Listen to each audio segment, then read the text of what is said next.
Hello, this is Lisa Shea, and these instructions are for folding an origami money boot. You can see two examples of the boot in the lower part of the screen.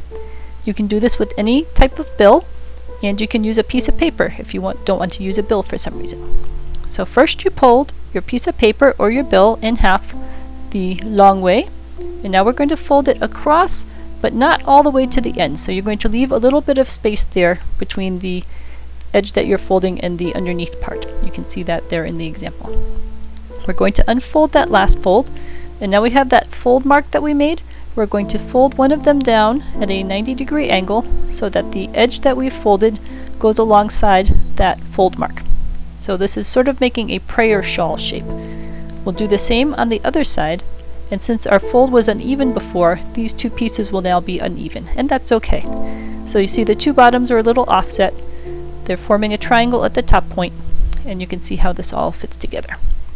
This next set of folds is like making a paper airplane. So you take the side of the triangle and you fold it down to that center line and give it a nice sharp crease.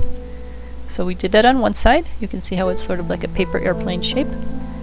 Now we're going to do the same thing with the other side.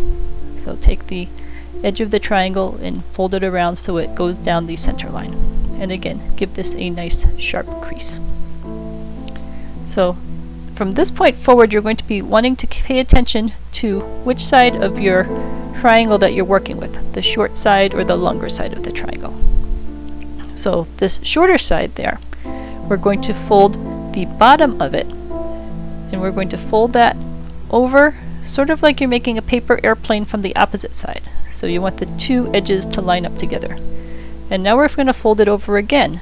Really, we're just making this as squished and small as possible. So you're going to squish it and push it and fold it over again. So the aim here is to get it a thin little rope part that's going to hold the shoe together. So it doesn't have to look too precisely like anything, it just has to be as squished as possible. But mostly you fold it and then fold it in half and then fold it in half again. So you can see how that side's all squished, and you've got the other longer side. So you take the longer side and you fold it at a 90-degree angle. You can see how that goes across diagonally, and you stick it underneath that rolled up thing that you just made. So you can see how that's a 90-degree angle and how it's going underneath the rolled up part that you made. So that top area is actually the top of the boot. If we turn this a little, you'll see how that's the top of the boot. And now we fold down the other rolled up part, because this rolled up part's just going to hold the boot in place.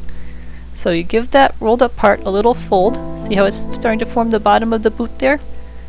And again, really the rolled up part doesn't need to look like anything in particular, because all it's going to do is hold the boot in place. So see, you can see there how it's starting to look boot-like. We take this rolled up part and we're going to stuff it into the other side of the boot to keep the boot all together. So we're wrapping this around. I'll show this from the different angles so you can see what's happening. You wrap it around to the other side of the boot, and then because it's all rolled up and squished flat, you should be able to stuff it into the little pocket there that's formed by the different layers of the boot. So you can squish it down some more. Again, it doesn't have to be precise. Your only aim is to stuff it in there so no one's going to see it anyway.